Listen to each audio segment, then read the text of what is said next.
নামে ছাড়েন।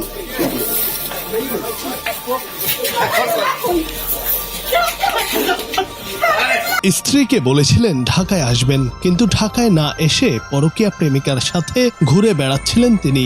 তবে শেষ রক্ষা হলো না, ধরা পড়ে গেলেন স্ত্রী এবং বৃদ্ধা মায়ের কাছে।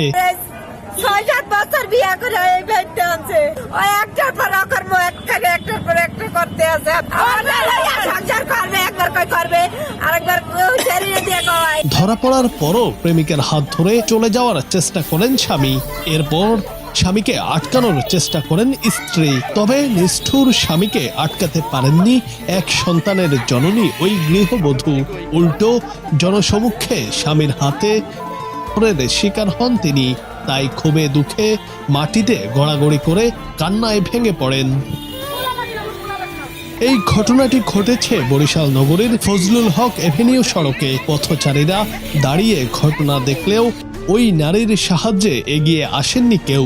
অভিযুক্ত স্বামী রবিউল ইসলাম ঝালকাঠির নলছিটি উপজেলার বাসিন্দা। প্রায় 7 বছর আগে মোলাদি উপজেলার সিকান্দার মল্লিকের মেয়েকে পারিবারিকভাবে বিয়ে করেন। সংসারে তাদের এক পুত্র সন্তান রয়েছে। রবিউলের মা জানান, রবিউলের সাথে আগে একটি মেয়ের পরিচয় ছিল। সেই মেয়ে রবিউলের বিরুদ্ধে ধর্ষণের মামলাও করেছে। মামলা চালাতে গিয়ে 1.5 লাখ টাকার বেশি খরচ হয়েছে। এখন সেই মেয়ের সাথেই পরকীয়া করে রবিউল। বরিশালে এসে তাদের দুজনকে একসাথে ধরেছেন তারা।